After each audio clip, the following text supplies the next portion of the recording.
ಜೀವನದಲ್ಲಿ ನಮ್ಮ ಹಣೆಯಲ್ಲಿ ಹೀಗೆ ಬರ್ತಿದ್ರೆ ದೇವರ ಹಣೆ ಯಾರಿಗೂ ತಪ್ಪಿಸುವುದಕ್ಕೆ ಸಾಧ್ಯ ಇಲ್ಲ.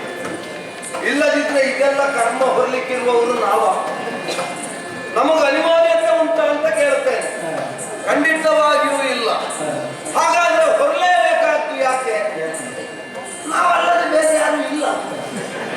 ಆದ್ರಿಂದ ಹೊರಲೇಬೇಕು. ಯುದ್ಧರಂಗದಲ್ಲಿ ನಾಲ್ಕು ಹಾಡುವುದಕ್ಕೆ ಬೇಕಾದಷ್ಟು ಮಂದಿ ಸಿಗುತ್ತಾರೆ, ಅಥವಾ ನಮ್ಮಲ್ಲಿ ಬಂದು ಮಾತಾಡಿ ಕುಣಿಯುವುದಕ್ಕೂ 1000 ಮಂದಿ ಸಿಗುತ್ತಾರೆ. ಮಾತಾಡುವವರು ತುಂಬಾ ಮಂದಿ ಇದ್ದಾರೆ. ಇಂಥದಕ್ಕೆ ಯಾರು ಇಲ್ಲ. ಆದ್ರಿಂದ ನಮ್ಮ ಅನಿವಾರ್ಯತೆ ಉಂಟು. ಯಾವುದಕ್ಕೆ? ಹೊಣೆಗಾರಿಕೆಯನ್ನು ವಹಿಸಿಕೊಳ್ಳುವುದಕ್ಕೆ. ಹೇಳಿ ಕೇಳಿ ನಿಷಧಪುರ ಇಲ್ಲಿಯ ಅರಸನಾಗಿ ವಜ್ರಬಾಹು ನಾಮಕನಾಗಿ ನಾನಿದ್ದೇನೆ. ಹೆಸರಿಡುವಾಗಲೇ ನನ್ನ ಹಿರಿಯವರು ಎಷ್ಟು ಆಲೋಚನೆ ಮಾಡಿದ್ದಾರೆ ನೋಡಿ. ಇವ ಯುದ್ಧರಂಗದಲ್ಲೂ ಮತ್ತೊಬ್ಬರಿಗೆ ಭೇದಿಸುವುದಕ್ಕಾಗಬಾರದು ಎನ್ನುವ ಕಾರಣದಿಂದ ವಜ್ರಬಾಹು ಅಂತ ಹೆಸರಿಟ್ಟು ಶಿಥಿಲಗೊಂಡಂತಹ ದಾರವೊಂದರ ಮೇಲೆ ಅದು ತುಪ್ಪು ಹಿಡಿದಂತಹ ಕತ್ತಿಯೊಂದು ನೆತ್ತಿಯ ಮೇಲೆ ತೂಗಾಡ್ತಾ ಇದ್ರೂ ಕೂಡ ವ್ಯಕ್ತಿಯಾದವ ಆಲೋಚನೆ ಮಾಡುವುದು ಹೇಗೆ? ಪ್ರಪಂಚದಲ್ಲಿ ನಾನು ಸ್ಥಿರ ಅಂತ. ಹಿಂದೆಯೇ ಮರಣ ಎನ್ನುವಂತಹ ಘಟಸರ್ಪ ಕುತ್ತರಿಸ್ತಾ ಇದ್ರು ಜೀವನಾದವ ಬಯಸುವುದು ಹೇಗೆ? ತಾನು ಕಾಲಾತೀತ ಆಗೋದಿಲ್ಲ. ಹಾಗೆ ನಾವೆಲ್ಲ ಆ ವಯಸ್ಸನ್ನು ದಾಟಿ ಬಂದಿದ್ದೇವೆ. ಕಾಲನಿಗೆ ಎಲ್ಲರೂ ಅಧೀನ ಎನ್ನುವುದನ್ನು ತಿಳಿಯದಂತಹ ಮಾತ ಈ ಹೊತ್ತಿಗೆ ಯಾಕೆ ಹೀಗೆ ಮಾಡಿದ? ನಮ್ಮಲ್ಲಿ ಪರಾಕ್ರಮ ಇಲ್ಲವೋ? ಉಂಟು. 56 ದೇಶಗಳಲ್ಲಿ ಒಂದು ನಮ್ಮದಲ್ವೋ? ಅದು ಹೌದು. ನಾವು ಮತ್ತೊಬ್ಬರ ಮೇಲೆ ವಿಜಯವನ್ನು ಯಾಕೆ ಮಾಡಲಿಲ್ಲ? ನಮಗೆ ಕೂಡುವುದಿಲ್ಲ ಅಂತ ಅಲ್ಲ, ಮತ್ತೊಬ್ಬರಲ್ಲಿ ರಕ್ತಪಾತ ನಮಗೆ ತಲ್ಲ ಎನ್ನುವ ಕಾರಣದಿಂದ ನಾವು ಸುಮ್ಮನಿದ್ದದ್ದು. ಈಗ ನಮ್ಮ ದೂತರು ಬಂದು ಹೇಳ್ತಾ ಇದ್ದಾರೆ, ಗದೆ ಒಂದು ಬಂದು ಬಿದ್ದಿದೆ. ಗದೆ ನೋಡುವಾಗ ನೆನಪಾಯಿತು, ಇಷ್ಟು ದೊಡ್ಡ ಗದೆ ಮಾಗದನೆ ಯಾರಿಗೂ ಇಷ್ಟು ದೊಡ್ಡ ಗದೆ ಇರಲಿಕ್ಕಿಲ್ಲ. ವರ್ತಮಾನ ಪ್ರಪಂಚದಲ್ಲಿ ಅವ ಸಾಧಿಸಿದಂತಹ ಪ್ರಭುತ್ವ ಅಂತ ದೂತರೆಲ್ಲ ಹೆದರಿದ್ದಾರೆ, ನಮ್ಮವರೆಲ್ಲ ಹೆದರಿದ್ದಾರೆ. ನನಗೆ ಹೆದರಿಕೆ ಅಂತ ಅಲ್ಲ, ಯುದ್ಧ ಮಾಡುವುದಕ್ಕೆ ಆಗಲಿಲ್ಲ. ಒಂದು 10 ವರ್ಷಕ್ಕಿಂತ ಹಿಂದೆ ಆದರೆ ಇದಕ್ಕೆಲ್ಲ ಹೆದರುವ ವ್ಯಕ್ತಿಗಳಲ್ಲ. ನಾವೇ ಏನಾದರೂ ಮಾಡಬಹುದಿತ್ತು. ಕಾಯದ ಕಸುಬು ಇಂಗಿ ಹೋದರೆ ಹೋರಾಡಬಲ್ಲಂತಹ ಸಮರ್ಥರು ಹೋರಾಡುವುದಕ್ಕೆ 1000 ಮಂದಿ ಇದ್ದಾರೆ ನಮ್ಮಲ್ಲಿ. ನಾಯಕತ್ವವನ್ನು ವಹಿಸಿಕೊಳ್ಳುವವರು ಯಾರಿದ್ದಾರೆ? ಯಾರಾದ್ರೂ ಒಳ್ಳೆ ಹೊಸ ತಲೆಗಳಿಗೆ ಜವಾಬ್ದಾರಿಯನ್ನು ವಹಿಸೋಣವೋ? ನನಗಿರುವುದು ಗಂಡಿಗೆ ಗಂಡಾಗಿ ಹೆಣ್ಣಿಗೆ ಹೆಣ್ಣಾಗಿ ಒಬ್ಬಳು ಹೆಣ್ಣು ಮಕ್ಕಳು. ವಜ್ರಲೇಖ ಎಷ್ಟಾದ್ರೂ ಹೆಣ್ಣು ಹೆಣ್ಣೆ ಅಲ್ವಾ? ನಾನು 1000 ಕಲಿಸಿದ್ದೇನೆ, ಅದು ಬೇರೆ ಪ್ರಶ್ನೆ. ಗಂಡಸರಿಗೆ ಬೇಕಾದಂತಹ ಯುದ್ಧ ವಿದ್ಯೆ ನೈಪುಣ್ಯತೆಗಳು ಯಾವುದುಂಟೋ ಅದೆಲ್ಲವನ್ನು ನಾನು ಕಲಿಸಿದ್ದೇನೆ ಅವಳಿಗೆ. ಆದ್ರೆ ಹೋಗುವವಳು ಹೆಣ್ಣೆ ಅಲ್ವೋ? ಅದೊಂದು ಸಮಸ್ಯೆ ಆದದ್ದು. ಒಟ್ಟಾರೆ ದೇವರು ನಮ್ಮ ಹಣೆಯಲ್ಲಿ ಬರೆದಿದ್ದಾನೆ, ಈ ಸಲ ನೀನು ಮಾಗದರಿಂದ ಸಾಯ್ಬೇಕು ಅಂತ. ಒಟ್ಟಾರೆ ತಲೆ ಬಿಸಿ ನಮ್ಮ ರಾಜಕೀಯದ ತಲೆ ಬಿಸಿ ಮುಗಿಲಿಕ್ಕಿಲ್ಲ.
ಒಂದು ನಿಮ್ಮ ಮುಂದೆ ನೆರವೇರಬೇಕು ಎನ್ನುವ ಹಾಗೆ ನನಗೆ ಅನ್ನಿಸಿದ್ದು ಸತ್ಯವೇ. ಚಿಂತಾಯಶ್ಚ ಚಿತಾಯಶ್ಚ ಬಿಂದುರೇಖೋ ವಿಶೇಷತ ಎನ್ನುವ ಹಾಗೆ ಲೋಕದಲ್ಲಿ ಮಾತುಂಟು. ಹೌದಾ? ನಿನಗೆ ಗೊತ್ತುಂಟು, ನನಗೆ ಅರ್ಥ ಆಗುತ್ತದೆ. ಸಭೆಯಲ್ಲಿದ್ದವರಿಗೆ ಎಲ್ಲ ಶ್ಲೋಕ ಅರ್ಥ ಆಗುತ್ತದೆ ಅಂತ ಹೇಳುವುದಕ್ಕಾಗುವುದು. ಅದರಿಂದ ನಾವು ಅದನ್ನು ಸ್ವಲ್ಪ ಸರಳವಾಗಿ ಬಿಡಿಸಿ ನಿಮ್ಮ ಯೌವನದ ಕಾಲದಲ್ಲಿ ಮಾಡಿರುವಂತಹ ಸಾಧನೆ ಪ್ರತಿಯಾಗಿ ಒಂದು ಸೇರಿರುವ ಸಭೆ ಇದು ಇವರಿಗೆ ಅರ್ಥ ಆಗುವುದಿಲ್ಲ ಅಂತ ಹೇಳಿದ್ರೆ ನಾವು ಅರ್ಥ ಆಗದಿರುವ ಹಾಗೆ ಮಾತಾಡ್ತೇವೆ ಅಂತ ಆಗುದಿಲ್ವ? ಮಂತ್ರಿ ಮಂಡಲಿಕರಿಗೆ ಅರ್ಥ ಆಗಬಹುದಮ್ಮ. ಇಲ್ಲಿ ಸಭೆಯಲ್ಲಿರುವವರು ಪ್ರಜಾವರ್ಗದವರು ಸೇರಿದ್ದಾರೆ, ಎಲ್ಲವರಿಗೆ ಅರ್ಥ ಆಗದೆ ಹೇಗೆ? ಬೇಡ, ಚಿಂತೆಗೂ ಚಿತೆಗೂ ಬಿಂದುವಿನಷ್ಟೇ ವ್ಯತ್ಯಾಸ ಇರುವುದು. ನನಗೆ ನಿನ್ನಲ್ಲಿ ಆಗುವುದಿಲ್ಲ ಇದೆ. ಇದನ್ನು ಇಷ್ಟು ಸರಳವಾಗಿ ಹೇಳುವುದಕ್ಕೆ ಬಿಟ್ಟು ಚಿಂತೆ ಚಿತಶ್ಚ ಯಾರಿಗೆ ಮಾತು ಮುತ್ತಿನಂತಿರಬೇಕು ಅಂತ ಆಡುವುದು ನೀವೇ.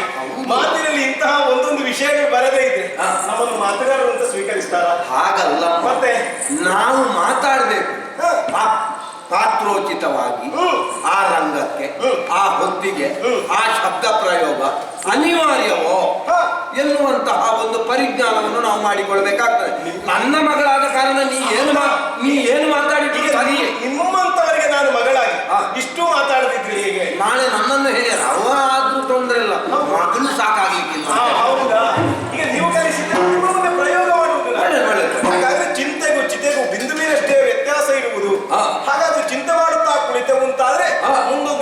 ಅವರಿಗೆ ಚಿತೆಯನ್ನು ಏರಬೇಕಾದ ಸ್ಥಿತಿ ನಿರ್ಮಾಣವಾಗುತ್ತದೆ ಅಂತ ಅಲ್ಲ, ಹೇಳಿ. ಚಿತೆ ನನಗೆ ಏರುವುದಕ್ಕೆ ಇನ್ನು ತುಂಬಾ ಹೊತ್ತು ಇಲ್ಲ, ತುಂಬಾ ಸಮಯವೂ ಇಲ್ಲ. ಆಯ್ತಾ? ಹಾಗಂತ ನಮ್ಮಲ್ಲಿರುವಂತಹ ನಿಷಧಪುರದ ಪ್ರತಿಯೊಬ್ಬ ಪ್ರಜೆಯು ಇನ್ನು ಚಿತೆಗೆ ಏರ್ಬೇಕಷ್ಟೇ, ಬೇರೆ ದಾರಿ ಇಲ್ಲ. ಸಾಮಾನ್ಯ ರೋಗ ಹಿಡಿದವನಾದರೂ ಸಾವು ಬರಬೇಕು ಅಂತ ಯಾರು ಬಯಸುವುದಿಲ್ಲ. ಇಲ್ಲ. ಬದುಕಿದ್ರೆ 4 ದಿವಸವಾದರೂ ಬದುಕಬೇಕು ಅಂತಲೇ ಆಸೆ ಪಡ್ತಾರೆ. ಈಗ ಸಾಯುವುದೇ ಹೌದು ಅಂತಾದ್ರೆ ನಾನು ಯಾವಾಗ ಸಾಯ್ಬೇಕು ಆದರೂ ಗೊತ್ತಿದ್ದೇನೆ.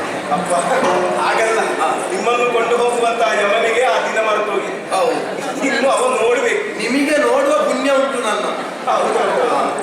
ಒಂದುಂಟಪ್ಪ, ನಾನು ಆಲೋಚನೆ ಮಾಡುವ. ಏನು? ನೀವೇ ಹೇಳಿಕೊಟ್ಟ ಹಾಗೆ ಉದ್ಯಮ, ಸಾಹಸ, ಬುದ್ಧಿ, ಶಕ್ತಿ, ಧೈರ್ಯ, ಪರಾಕ್ರಮ ಈ 6 ಮಾಡುವುದರ ಜೊತೆಯಲ್ಲಿ ತೊಡಗಿಕೊಂಡೆ ಮುಂತಾದ್ರೆ 7ನೇ ದೈವದ ಚಿಂತನೆ.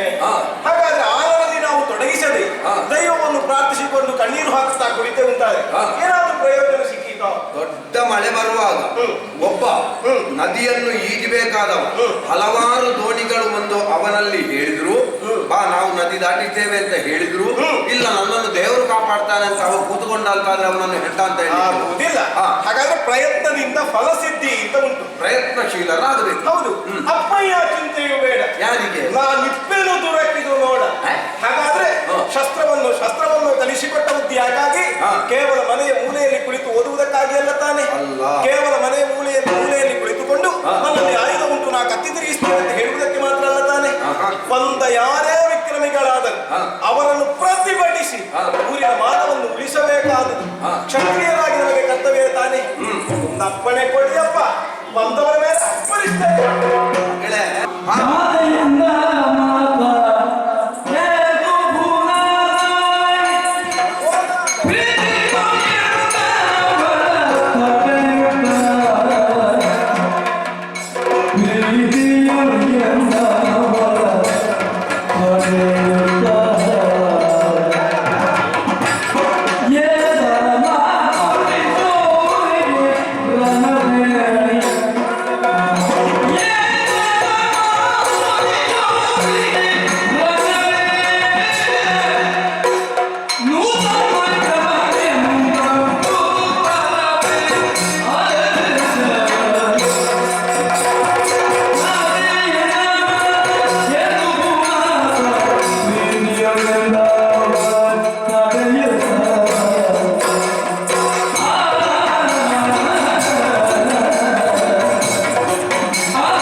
ನಾ ಮೊದಲೇ ಹೇಳಿದೆ, ಒಂದು ನಮ್ಮ ಊರಿನ ಪ್ರಜೆಗಳು ಆ ಮುದುಕನಿಗೆ ಯುದ್ಧಕ್ಕೆ ಹೋಗಬಹುದಿತ್ತು, ಅವನಿಗೆ ವೀರ ಮರಣಾದರೂ ಸಿಗುತ್ತಿತ್ತು.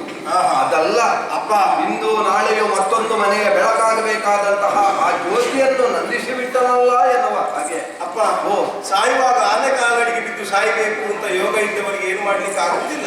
ಅದು ಬೇರೆ ಪ್ರಶ್ನೆ. ಹಾಗೆ ನಿಮ್ಮನ್ನು ಹಾಗೆ ಭಾವಿಸ್ತಾರೆ ಅಂತ ಅವರು ಮುಕ್ತರಂತಾಗುವುದಿಲ್ಲ ಊರಿನವರು. ಹಾಗಲ್ಲ, ಮತ್ತೆ ಒಬ್ಬ ಅಪ್ಪನಾಗಿಯೂ ನಾನು ಆಲೋಚನೆ ಮಾಡ್ಬೇಕಾಗ್ತದೆ. ಒಂದು ಊರಿನ ಅರಸನಾದರೂ ಹೌದು ಅಂತಾದ್ರೂ ನಾನೊಂದು ಹೆಣ್ಣು ಮಗುವಿನ ತಂದೆ ಅಲ್ವೋ, ಆ ಬಗ್ಗೆ ನಾನು ಆಲೋಚನೆ ಮಾಡಿದೆ ಅಂತ ಅಂದ್ರೆ, ಹೆಣ್ಣಾದಂತಹ ನಿನಗೆ ಯುದ್ಧ ಥರವೇ ಅಲ್ವೇ? ಪುರಾಣದ ವಿಚಾರ ಬಿಡೋಣ, ಅದರಲ್ಲಿದ್ದದ್ದನ್ನೆಲ್ಲ ನಮ್ಮ ಜೀವನದಲ್ಲಿ ಅಳವಡಿಸಿಕೊಳ್ಳುವುದಕ್ಕೆ ಎಲ್ಲವನ್ನೂ ಆಗ್ತದೆ ಅಂತ ಹೇಳುವುದಕ್ಕಾಗುತ್ತಿಲ್ಲ. ಹಾಗಂತ ಎಲ್ಲೋ 1-2 ಪ್ರಕರಣಗಳಾಗಿರಬಹುದು. ಪ್ರಸ್ತುತ ಭವಿಷ್ಯತ್ತಿನಲ್ಲಿ ನಮ್ಮದಾದಂತಹ ಈ ವರ್ತಮಾನ ಪ್ರಪಂಚದಲ್ಲಿ ಎಲ್ಲಿ ಅಂತಹ ಕ್ರಮಗಳು ನಡೆದಿದೆ? ಎಲ್ಲಿಯೂ ನಡೆದಿಲ್ಲ. ಮತ್ತೆ ಹೆಣ್ಣಾದಂತಹ ನೀನು ಯಾವಾಗಲೂ ಹೆಣ್ಣಾದವಳು ಹಾಗೆ ಬಾಲ್ಯದಲ್ಲಿ ತಂದೆ ತಾಯಿಗಳ ಅಧೀನ, ಯೌವನದಲ್ಲಿ ಗಂಡನ ಅಧೀನ, ವೃದ್ಧಾಪ್ಯದಲ್ಲಿ ಮಕ್ಕಳ ಅಧೀನ, ಪರರ ಅಧೀನದಲ್ಲಿ ಇರಬೇಕಾದಂತೆ ಅಬಲೆಯಾದಂತಹ ಹೆಣ್ಣಿಗೆ ನ್ಯಾಯೋಚಿತವಾದಂತಹ ಬದುಕಾದ ಕಾರಣ ನಾಳೆ ಯುದ್ಧರಂಗದಲ್ಲಿ ಹೋದಂತಹ ನಿನಗೇನಾದರೂ ಕೇಡಾಯಿತು ಅಂತಾದ್ರೆ ಆ ಪ್ರಶ್ನೆಗೆ ಹೊಣೆಗಾರನಾಗಬೇಕಾದವ ನಾನಾಗುತ್ತದೆ. ಆದ್ದರಿಂದ ನೀನಲ್ಲಿ ಹೋಗುವುದು ಹೌದು, ಹೆಣ್ಣು ಹುಡುಗಿ ಬಂದವರು ಗಂಡಸರು, ಅವರಿಂದ ಏನಾದರೂ ಹಾನಿಯಾದರೆ ಏನು ಮಾಡಬೇಕು?